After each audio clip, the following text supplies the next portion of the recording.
Newton, the story of a boy searching for light.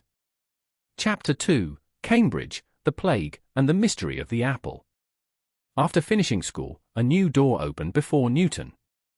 In 1661, he entered Trinity College, a part of the famous University of Cambridge in England. But upon arriving there, he quickly realized that the path to knowledge was not an easy one. Newton's family was not wealthy. To support his education, he had to take on various small jobs. Sometimes he organized books for wealthier students, at other times, he worked for them in exchange for financial support. Yet none of these hardships could stop him. The university's vast library became a whole new world for him. Day after day, night after night, he buried himself in books. While other students spent their time socializing, Newton solved mathematical problems. While they slept, a light still glowed from his room. One day, a fellow student jokingly asked, "Isaac, do you ever take a break?" Newton smiled gently and replied, "The world has not yet revealed all of its secrets to me." Gradually, he became so skilled in mathematics that even his professors were astonished by his talent. Then disaster struck England. In 1665, the Great Plague spread across the country. Thousands of people died. The university was forced to close. Students were instructed to return home. Newton returned to the old house in Woolsthorpe, where his childhood had passed. For many people, it was a time of misfortune. But for history, it became an extraordinary chapter.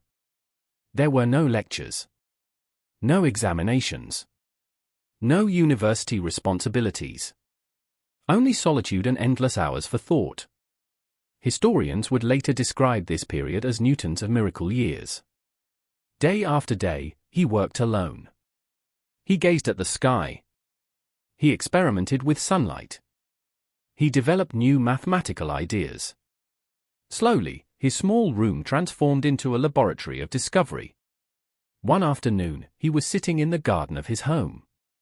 The sky was clear. Sunlight filtered through the leaves of the trees. Suddenly, an apple fell from a branch to the ground. There was nothing unusual about the sight itself.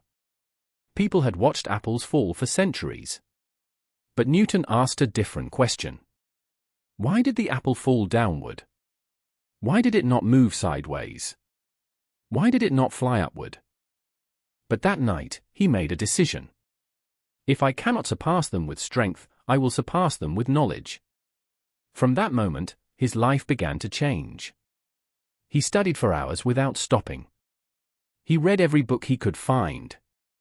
Mathematics, astronomy, nature, machines, everything fascinated him.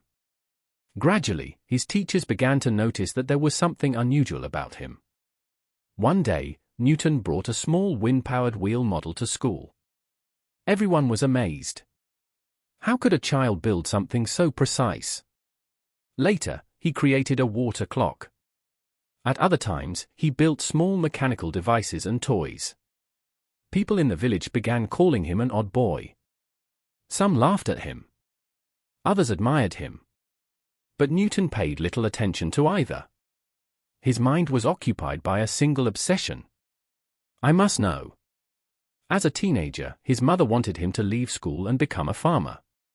The family owned land, and she believed farming would be his future. But Newton's heart was not in the fields. Even while tending cattle, he carried books.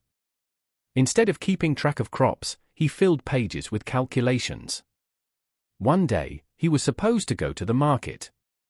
Hours later, he was found sitting beside the road, completely absorbed in a book. The sun had already set, yet he had not even noticed. At last, his mother realized something important. This boy was not meant to spend his life behind a plough. He was sent back to school. And there, a new chapter began. Newton devoted himself to study with such determination that he quickly became the best student in his class. A new dream had taken root in his heart. One day, he would uncover the secrets of the world. But he did not yet know that his name would one day be written across the pages of history. He did not know that his ideas would transform science forever. And he certainly did not know that the world's most famous apple was still hanging from a tree, waiting for its moment.